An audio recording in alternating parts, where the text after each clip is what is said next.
অধ্যকার বাংলাদেশ জামাতে ইসলামী রশিদপুর 2 নং ওয়ার্ড কর্তৃক আয়োজিত অফিস ও পাঠাগার উদ্বোধন উপলক্ষে আয়োজিত সভার সম্মানিত মেহমানবৃন্দ, উপস্থিত সোনামণি উপজেলা বাইতুল মাল সম্পাদক জনাব মিজানুর রহমান ভাই, উপস্থিত বজরা ইউনিয়ন সভাপতি জনাব মনির হোসেন ভাই, আরো অন্যান্য নেতৃবৃন্দ, উপস্থিত রশিদপুর 1 ও 2 নং ওয়ার্ডের সম্মানিত মুরব্বিয়ান এবং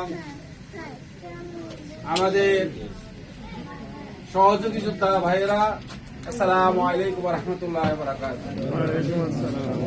সময় সংকীর্ণ, আমাদের মেহমান আছেন, আমাদের মেহমানদেরকে পুরোপুরি আমরা সময় দিতে পারবো না, যেহেতু মাগরিবের আগে আগেই আমাদের সভা শেষ করতে হবে, আলোচনা শেষ করতে হবে।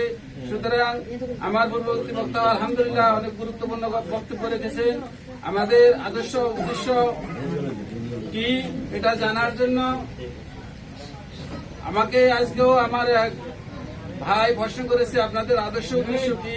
আমি বললাম যে আমাদের আদর্শ উদ্দেশ্য কি তা জানার জন্য অফিস পাঠাগার দেওয়া, যাতে তোমরা আসতে পারো, দেখতে পারো, বিভিন্ন বই পুস্তক এখানে রাখা হবে, তোমরা পড়তে পারবা, জানতে পারবা।